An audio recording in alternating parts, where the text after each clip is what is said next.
Hello, everyone. Thank you so much for joining us once again for another Nonprofit Enthusiast Live. I am so excited to be back on with Dr. Angela White-Jones. Good morning, Good Dr. Jones. morning.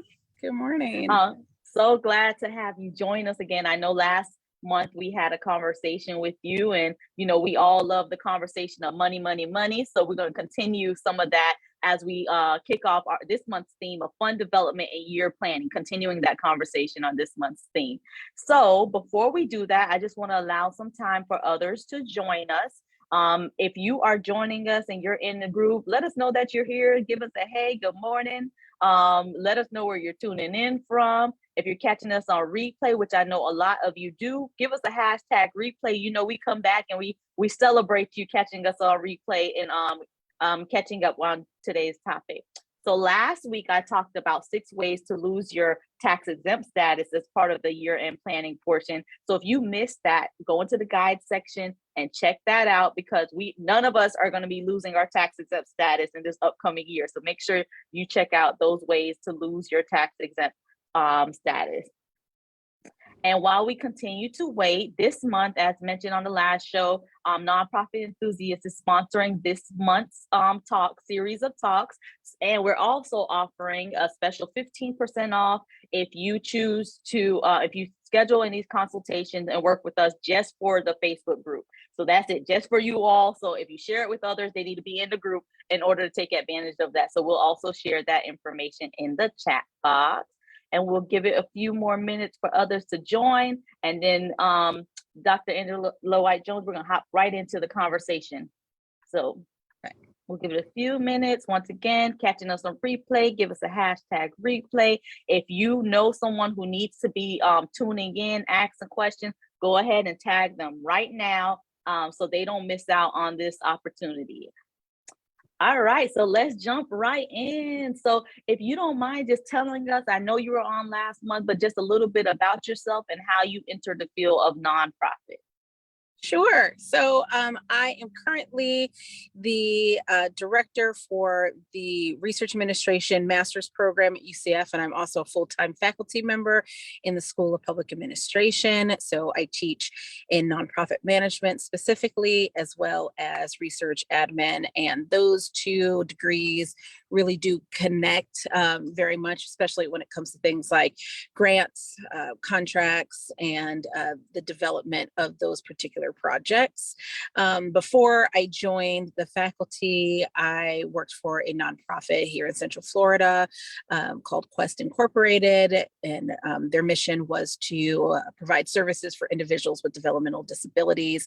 And I worked as the Senior Director of Grants and Government Affairs. So I did managed the grant program and also managed our government relationships as well, because we had funding partners also at the local and state level. So, and I've been doing progressive experience in nonprofit management and relationships and research oriented roles as well. So, and that's kind of led me to where I am today and doing the work that I do, in addition to some of the other side non-paid organizations that I work with as well. So I'm really happy to be here. Thank you so much for inviting me, and I'm glad to see all of you on this live as well.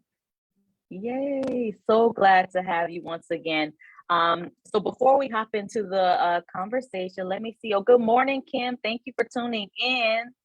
Yes, go ahead and tag your friends into this conversation. You don't want to miss it. And we're going to continue talking about fund development and year-end planning. So tell us, what do you think nonprofits, or if there's an area that you can drill in on that nonprofits should be doing right now as we prepare to close out 2022? So I think that this is such a great topic right now, because we are closing out, as you said, everyone is wrapping up things. And no matter where you are in your fiscal year, some people, of course, are really headed into their next fiscal year starting January 1. Others have are or are in the middle of their fiscal year, if they have a July 1 or June 1 start date, or any other month. But no matter where you are in the calendar, this is always a good time to reset. So I say, one of the things that I would look to doing is look at your calendars moving forward and look at your deadlines that you have for your projects. So if you are, for example, in grant writing and you have a slate of proposals that need to be turned in, particularly in the first part of 2023. So we're looking at hopefully you've prepared for January, but we're really looking for February, March, even April a little bit.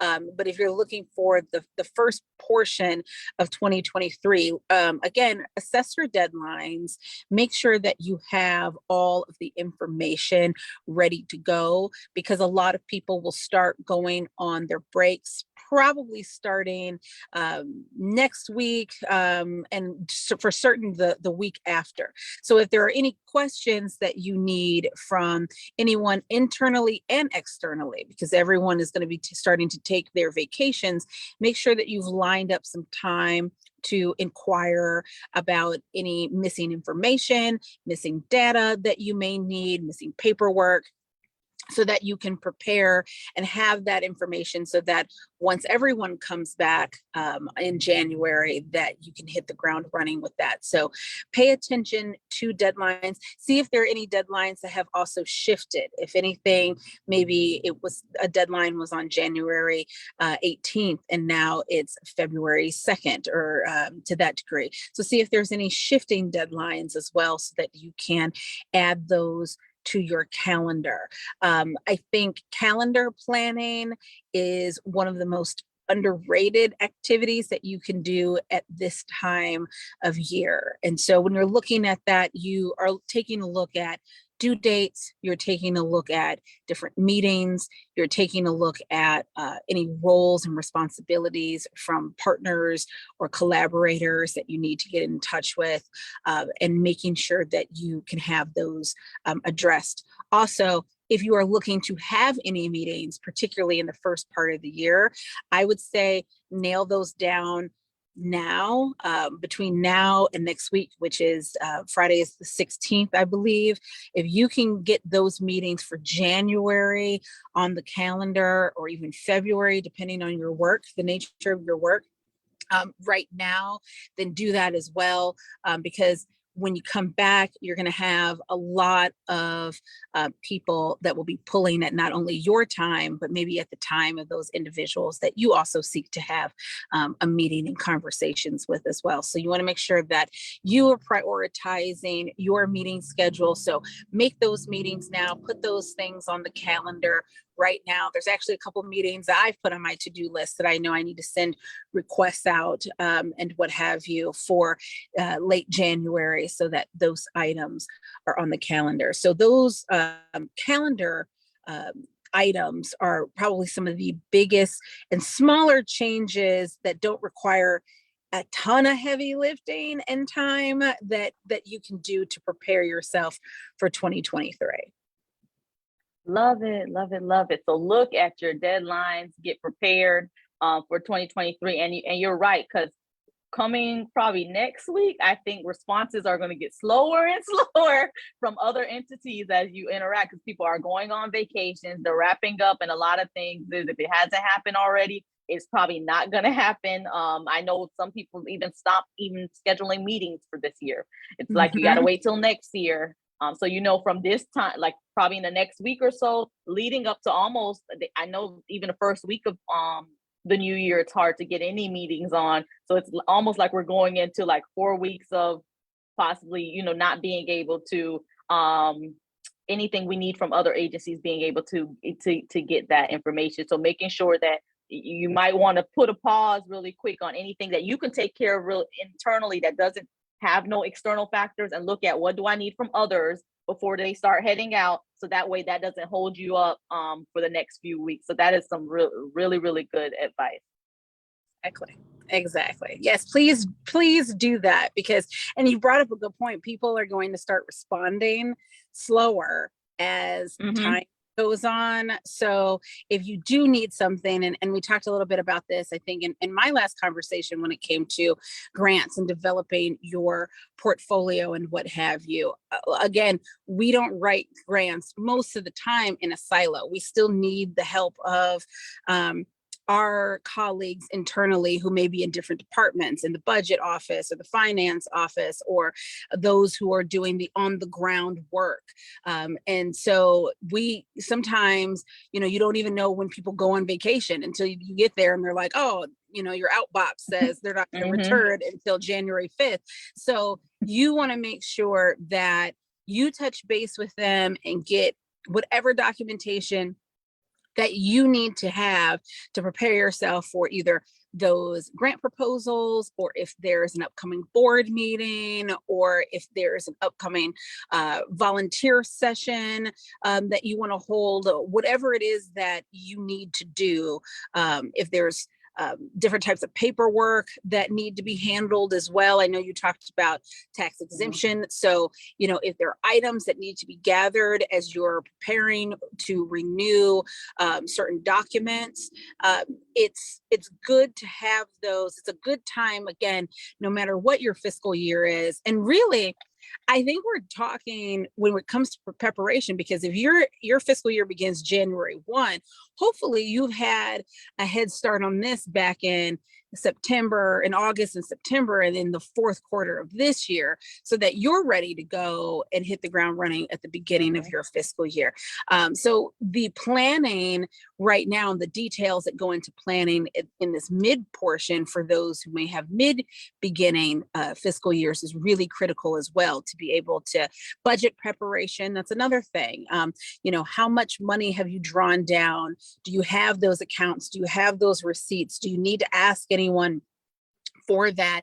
Have you checked in with your CFOs or your comptrollers or controllers, or whoever is managing your budgets? Are you behind? Are you ahead of schedule? What is upcoming as far as activities or events or fundraisers as well? So this is also a good time from a budgetary perspective to take a look at what has been happening so far in your fiscal year, and then what is coming down the line.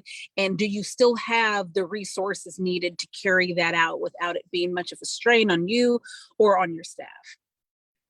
Love it. I love it. And I want to ask you a question. And I see, Kim, thank you for tagging others in. If you see anyone with a like a minus symbol, just go ahead and invite them to the group, and then they'll be able to get tagged in. So definitely do that. But I wanted to so there's some conversation in the group, and I'm going to tell you the original question, and I tagged you in, Tamika, so in hopes of this conversation helping you with your question. So the question initially was, for those who have yearly programs, how do you document? Do you use a project management template? And I'm going to let you know some of the conversation that was happening in response to that, and then others was following, because they also have similar questions.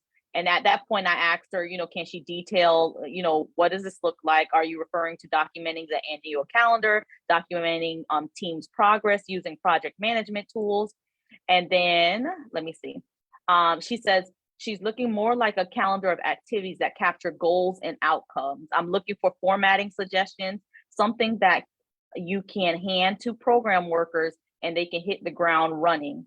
And then also, Margarita kind of chimed in and said, I'm interested in this as well. Annual calendar and the timeline of the program with all moving parts. Would that be a specific program SOP that is edited on an annual basis, depending on what changes are made in the program year to year? We had complicated spreadsheets that people were not really using. We don't have outcomes in the spreadsheet. So pretty much some sort of tracking mechanism when it comes to that outcome and evaluation component. And I know you work a lot in the grants arena, so you could tell me if you have any suggestions for this, like what kind of system there is to help organizations with that planning of those deadlines and creating those annual calendars, along with being able to track the outcomes, as a result of the projects. That's a really good question. And I will say that I have I've tried like the standard stuff, the Google Docs, the Microsoft Teams has some channels. If you're someone who does Teams, I know that our university works a lot in Teams, and we do a lot of project management in the channels and in funnels that have been developed by our IT department specifically for our organization. So I mean, not everyone has that and wants to really take the time to do that. And I hear what she's saying about complicated spreadsheets, because that is a rub against project management tools. So I will say there isn't really one that I will say I really recommend, because they all kind of have their pros and cons. And unless everyone commits to working with it, it kind of doesn't matter what tool that you use, because you may have something that is very simple as, here's a Word document with the 3 items that we need, such as our objectives, timeline, resources, budget, that kind of thing.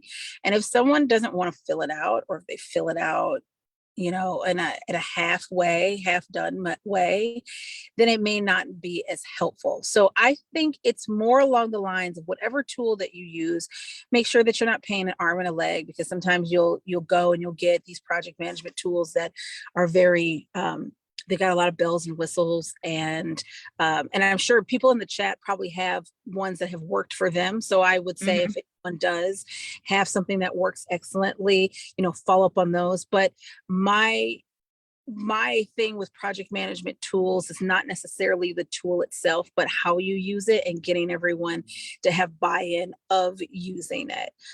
Who is going to be in charge of it? How many people are going to be in it? Do you want everyone in it? Do you want it to just flow up to one person or 3 people? And how many times are they going to look at it? Is it once a week? Is it every day?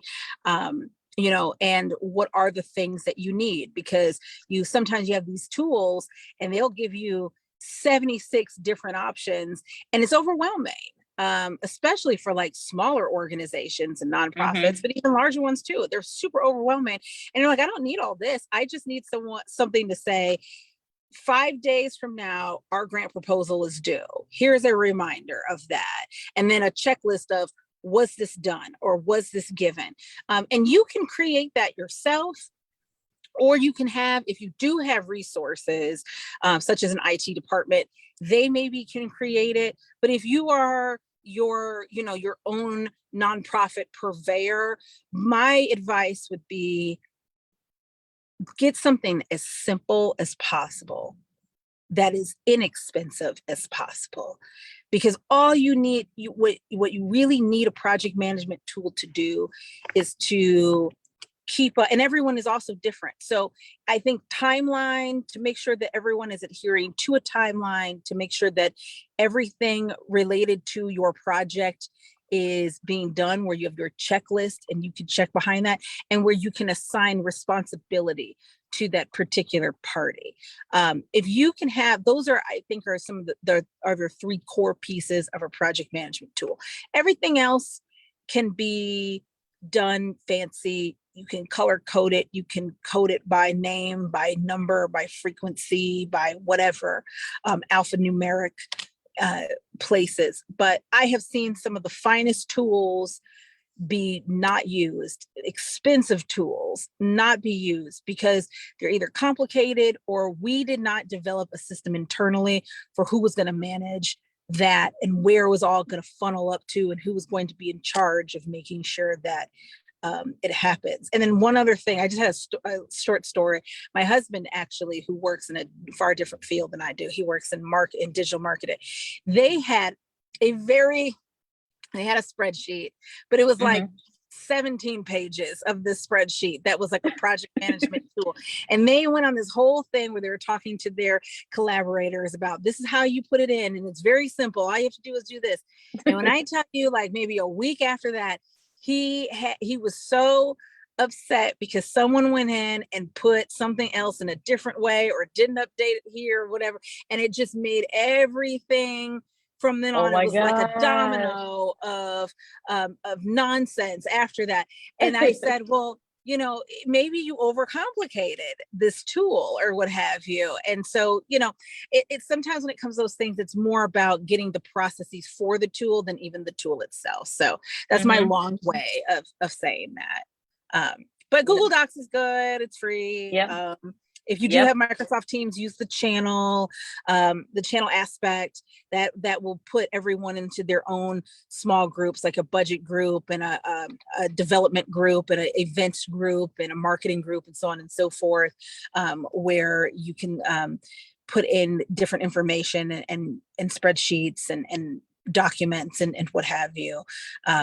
But that's my maybe unpopular opinion about project management tools. I think we are so aligned because my response to the message was pretty much because I kind of shared, I worked with large organizations and they're still trying to crack the code as to what is the perfect, you know, and you gave some really good advice. Keep it simple. And I learned that same thing, you know, keep it simple, because sometimes you pay all this money for this wonderful tool, and then if it gets too complicated where not as many people will use it.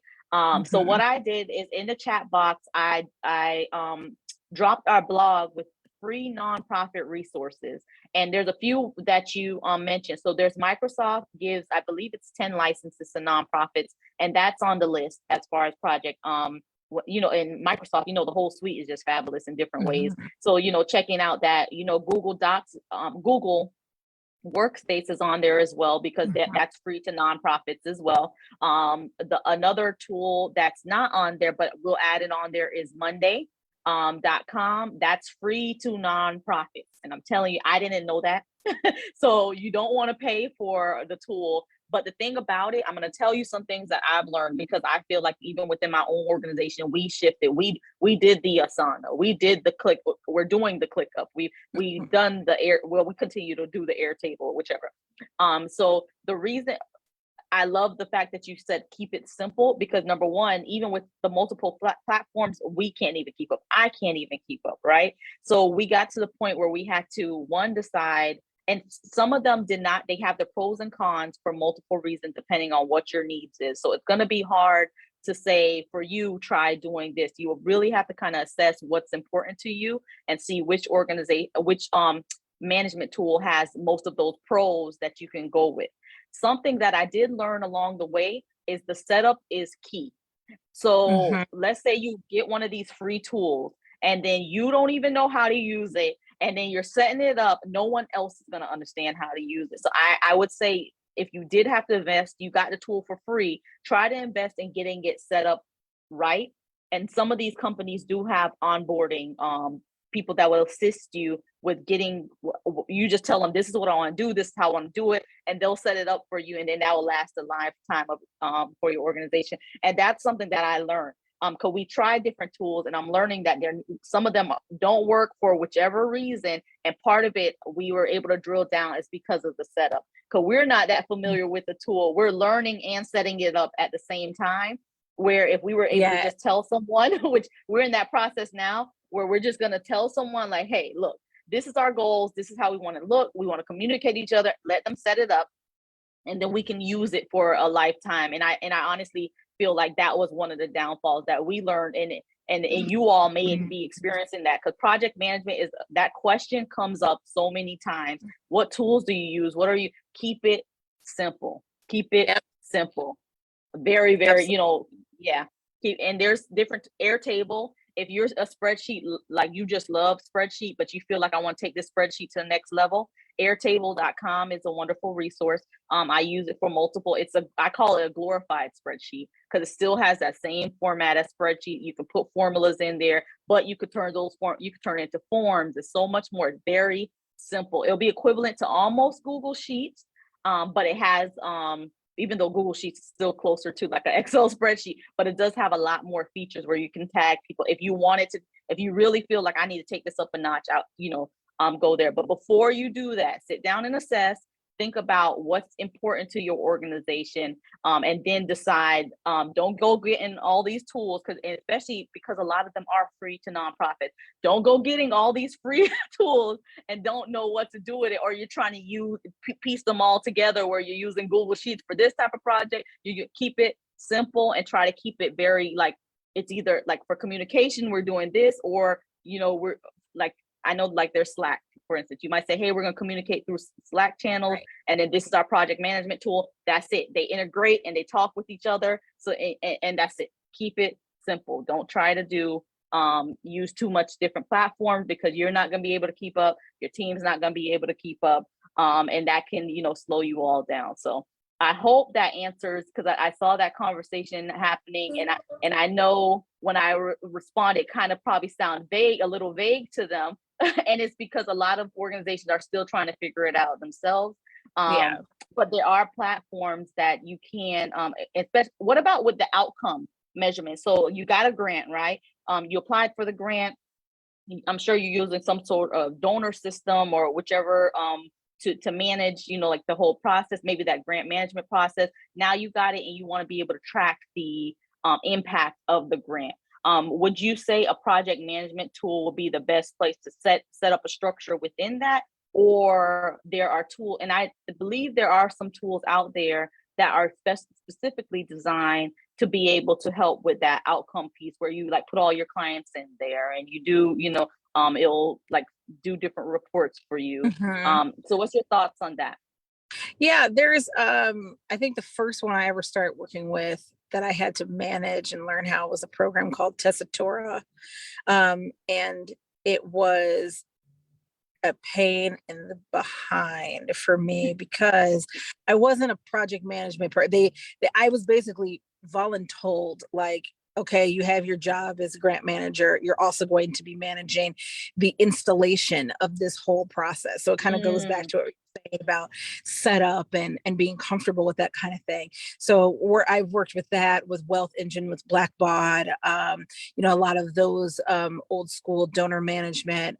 There's uh, was like Grant Engine was one. There was, yeah, there's been quite a few. mhm, They're helpful. They're very helpful. Definitely, I think people should take your advice and see what kind of discount, or if there's any they can do for free. Because a lot of those big ones, they may offer a discount to nonprofits, but they are extraordinarily expensive. Very, very, mhm, very expensive.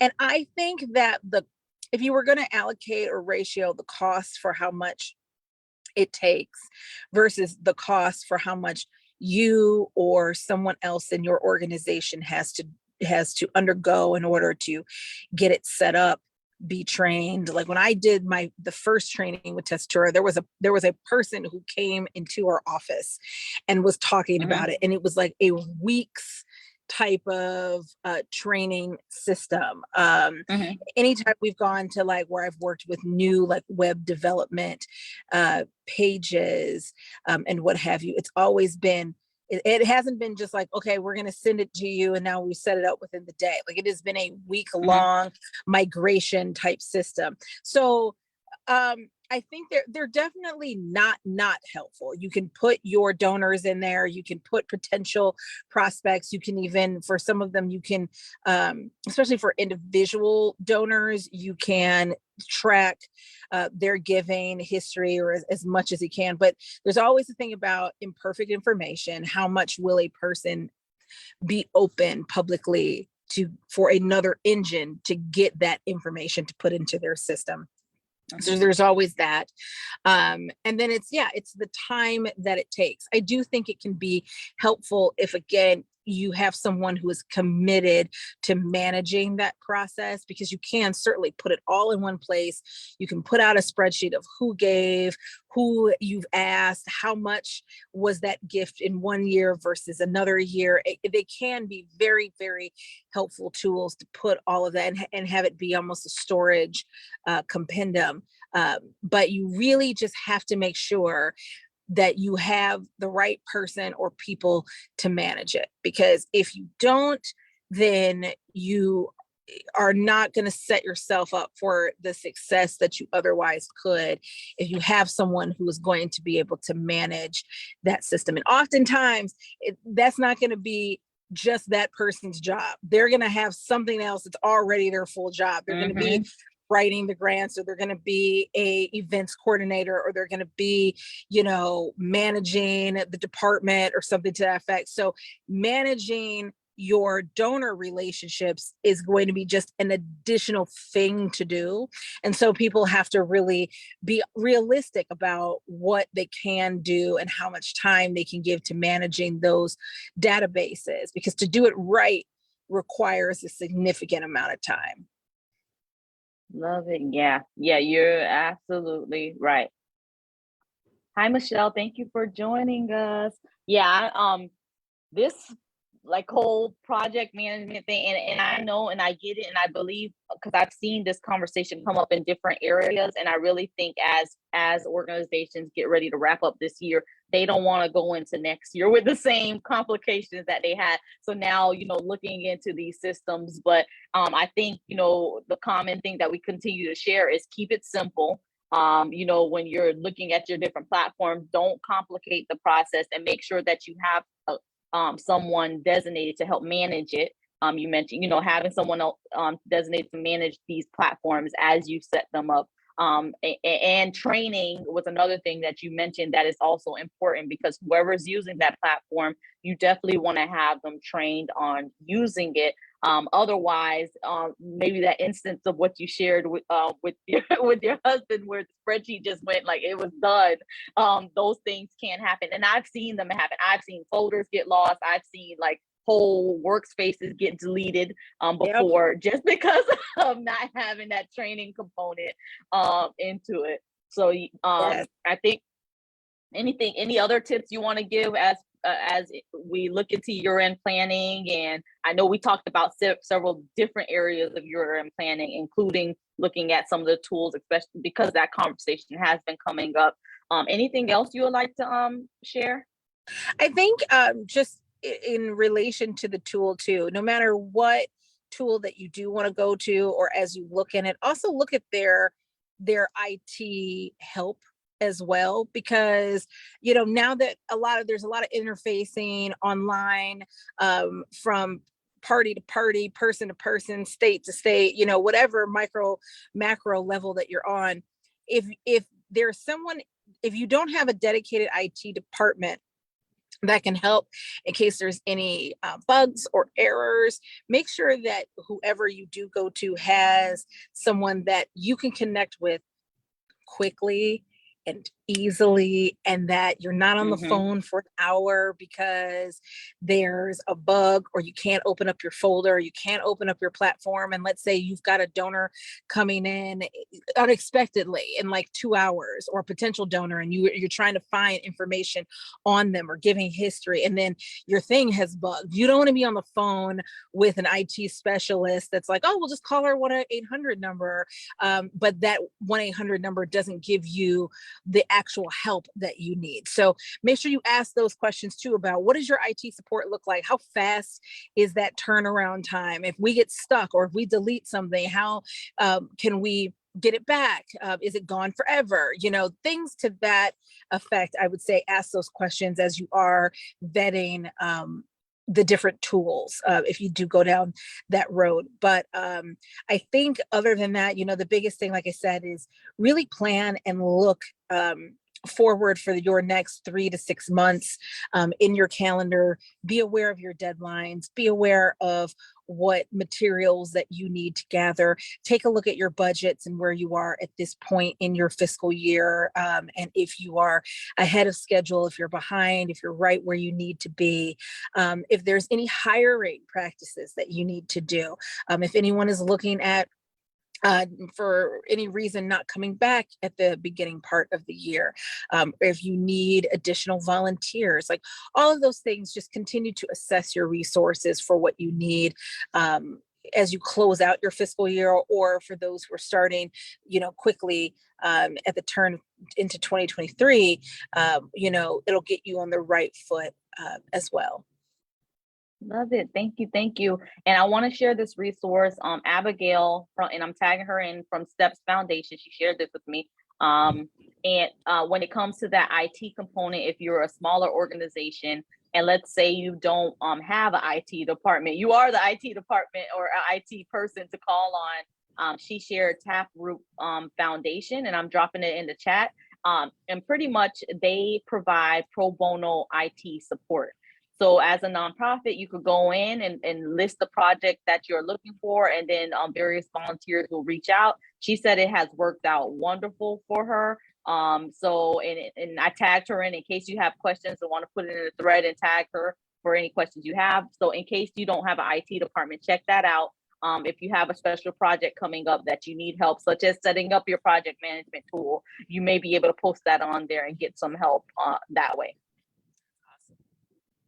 Awesome. Yes.